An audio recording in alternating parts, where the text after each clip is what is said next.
Nobody knows me like you do. Nobody's gonna love me quite like you. Can't even deny it. Every time I try it, take one look. You know I'm lying, body to body, skin to skin. I'm never gonna love that way again. You were made for me. You were made for me. Woo! You were made for me. You were made for me. You were made for me. Thank you guys. Y'all put up with too much. I'm sorry.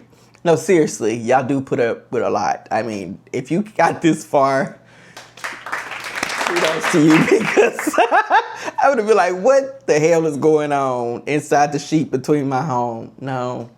Anyway, I'm so sorry. I'm frazzled today. So I'm on summer break, and right before I got out of school, I taught myself how to knit socks. You know, I was like, I'm never gonna be able to knit socks.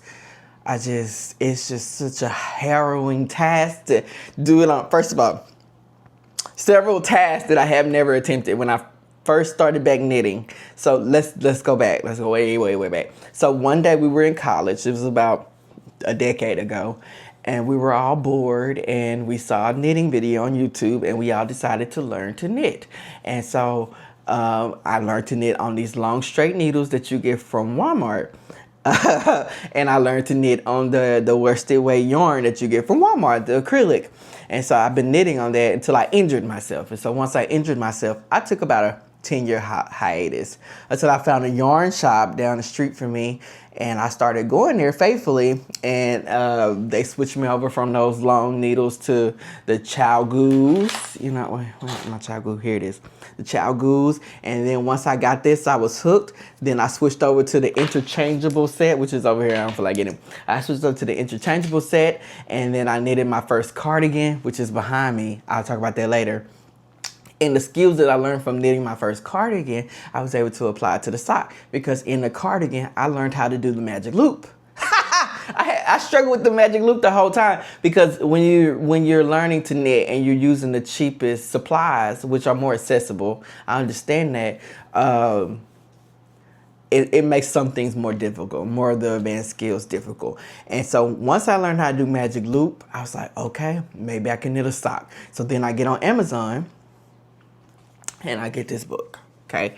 It's called The Sock Project, okay? And it's got all of these, what we call it in the knitting world, recipes for socks. Everybody got their own recipe. And so even at the knit shop, when I was knitting on Saturdays, I would ask, like, what's your recipe? And they'll tell me, oh, go to this, or do this, or do that, do it. So I was like, okay, so I'm gonna get this book. Okay, and I'm gonna follow instructions because I can read, okay? And one thing you do, if you can read, you can do anything. So I went to the first vanilla sock and I made it, okay? So Arkansas Yarn Company, she has this green yarn. It's the Bridgerton collection, and I love it because it's Featherington green. And as you know, when you first turn on Bridgerton season 1, the Featheringtons are, their colors are garish. Their colors are garish, and they're just not colors that you would want to wear. I mean, people would much prefer Bridgerton blue, but this, I feel, is like encapsulates those colors perfectly. So I bought that, and I was able to knit my first pair of socks. That's how this woman say Charlotte Stone. I love Charlotte Stone. I love you, Charlotte. Anyway, so I was able to knit my first pair of socks, and this is my vanilla socks, okay? And I'm gonna talk about some things that I learned while knitting these, okay? So first, I twisted my toe, and so my toe is decreasing this way instead of this way, but these socks actually fit better, okay? Even though my toe is twisted. I have my holes where my heel flapping gussets are. I was still working on trying to figure out which stitch to pick.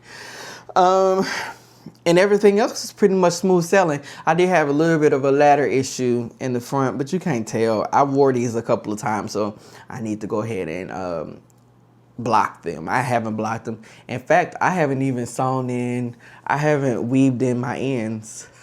Don't tell nobody. What you do is your business, okay? Nobody ain't got to know all that. All right, so I was like, okay, I did good. Then I get on YouTube, and now the algorithm knows I like to knit socks. So the algorithm is like, here's some Charlotte Stone. And then I look at it, I'm like, oh, it's color work. I never done color work before. And so then I just took a stab at it, and I created these. Okay, so these are from Charlotte Stone's book. I got both of them. I think it's from this book right here, The Joyful Colorwork Sock, and on Amazon right now it's on sale. She's gonna release a third book in November 2026 or October 2026. I will definitely purchase. This is worth it.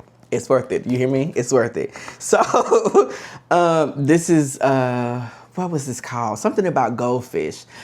I'm gonna tell you what I don't like about this sock first. What I don't like about this sock is the colors. It's like the Kraft mac and cheese box, you see? And plus the socks aren't identical. They're fraternal twins, but they're not identical. So I'm trying to see which one I did first. This is the one I did first. All right, so here, this is what I did. My first attempt at the short row heel. Okay, so this last sock was a heel flap and gusset. This sock was a short row heel. And you can see there are tons of tons of flaws there. Lots of holes, very thin in some areas. But they fit. And then when I got to the toe area, my toe is still twisted. Okay, my toe is still twisted. And I actually did the toe with #1 needles because I didn't have 2 long needles, whatever. I didn't have the #2, US 2. And so that messed it up. So I'm like, if I'm gonna do this again, I'm gonna do this right. So I did it right, okay? So this is the second sock, and I've made big jumps and leaps and gaps. So I was able to put the motif at the bottom. Okay, and then I had actually purchased a pair of 2 needles, and I did my toe, and my toe is very much even, and I even got the Kitchener stitch right. So I call these my fraternal. These are my fraternal twins, okay? So I was like, okay, I could do anything. I can do anything. So I ordered, before even learning all of this, I've ordered an advent kit from the Cozy Knitter, or the Knitter's Daughter, or one of those people. And they sent these, and I was like, okay, so I'm gonna knit a tube, and I'm gonna go back to my sock project book, and I'm gonna go to the second type of sock heel, which is the afterthought heel. Okay, so then I knitted them all the way down. I did the toe. I got my Kitchener stitch here. I did it wrong here. And I thought I was gonna be brave. And I cut, before even picking up the stitches, I cut the middle stitch and I picked it out. And I picked out in too many rows. And it's uneven. I didn't have the full amount of stitches to create the heel. I didn't calculate the toe part right. So you know what? I said, afterthought heel is just not gonna be for me. I wanna knit my heel while I'm in the action. So if I ever get back around to this, I will let you know. But just know I was able to do this, and I'm okay with that. I'm okay with that because you can't really wear these because I did. Let's talk about sizes. So I did this with US 1 needles, 64 stitches around, okay? It started off very tight, but over time, after wearing it a couple of times, it loosened. So I'm like, okay, this is my size. The only issue I had here was my heel flap and gusset was too low. I figured that I needed to make my foot longer. I needed to actually go the full 8 inches. I think it was 22 centimeters. Okay, and then the socks I casted on, these I did with a US 2, and I did 64 stitches. And Charlotte Stone is brilliant. She accounts for the motif. She accounts for, if you look at my floats, she accounts for the floats being stretchy enough by increasing the number of stitches around here and doing your motif, and then decreasing, and then doing your short row heel, and then, you know, all that stuff. She accounts for that. She even talks about using different size needles for the motif, and then going back to another size needle here to the original size, and that helps. But I just did all of this with 2 because Charlotte Stone, I did not have all those needles. Quite frankly, I don't have the money, but I'm gonna get there. So I did a 2. I made sure my floats was nice and neat, and these fit me. They don't fit me tightly, but they fit. Okay. All right. So these I did US 1. I did 72, 80 around. I can't remember. I wanted to see if maybe, because I thought these were so tight, I thought maybe if I did 80 with US 1, and it's not that issue. That's not the issue. All right, so let's talk about my second color work sock. Now I've been doing this all summer. Okay, I started in May with these, with my Featherington socks, and here is it's mid-July, and this is where I am with my progress. I never knitted socks before, so you know anybody can do this. So then I wanted to do watermelon socks for my birthday, because my birthday is July 4th. I love watermelons. So I think this was in her, I don't know if it's, just know it's in one of these 2 books. So you got the Charming Color Work and you got the Joyful Color Work. Just know it's in one of those 2. Buy both. Buy both. You know, just buy both. So the thing I don't like about this sock is that the pink and the blue kind of cancels each other out, and it looks washed out in a way. See how it looks washed out, but it looks retro. So I guess I don't know. I guess it works. I wanted a little bit more space between the motif and the heel, because what will happen is when it sits on my ankle, it will stretch out and it won't look like watermelons.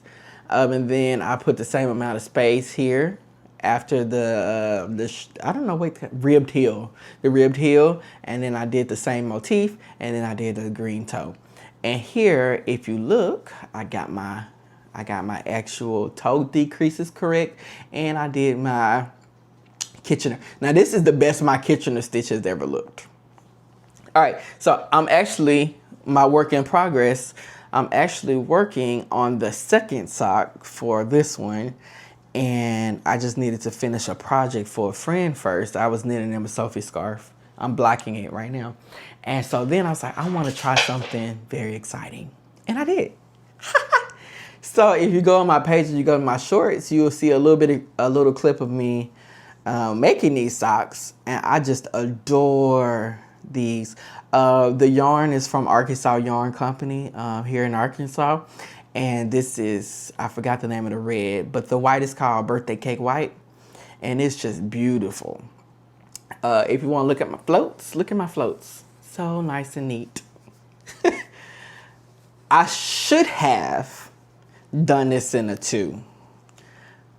I was nervous. I was nervous because of all the floats on the outside would squeeze my foot. And when I first tried it on, it was tight. I had to do some maneuvering to get it over my heel. But something said, no, it's okay. Because what's going to happen is, as you wear it over time, it's going to loosen up. And so I'm going to be honest about this. I did not get my toe correct. I did not get my Kitchener stitch correct, because I was so excited about finishing the sock that I just didn't care. I just wanted it off the needles so badly.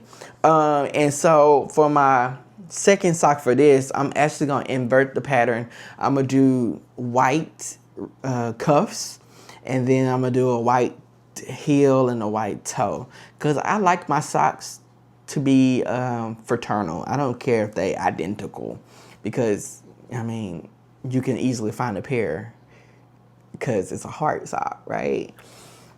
And so that's all I wanted to get on here to talk about. I want to talk about my sock journey, which is chaotic, because who in their right mind would learn to knit socks in 2 weeks and then they just go sock crazy? It's me. It's me. Hello. Let me get my mic. Hello, it's me.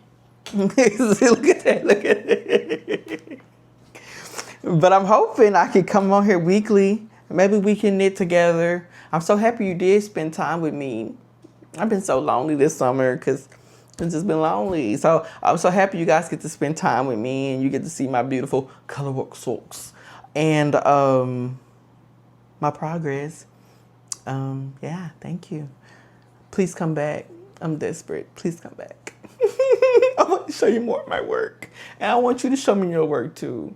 What's the hardest thing about knitting socks for you? I would love to know, because when I picked up socks, I thought it would all be hard, but it's not hard, it's tedious. It's sometimes you have to, the heel, once you get past the work of the heel, whatever you choose, and then you pick up the stitches and put it back in the round, it's pretty easy. And even after doing that a few times, that doesn't scare me. So I would like to know what you have, what you fear, what fears you have about knitting socks. I would like to know that. Leave that in the comments. But thank you. Like, subscribe. This is my second channel. If you find my first channel, please like and subscribe that as well. But that's mostly my everyday teaching channel. And thank you for spending a little bit of time with me. Come back, please.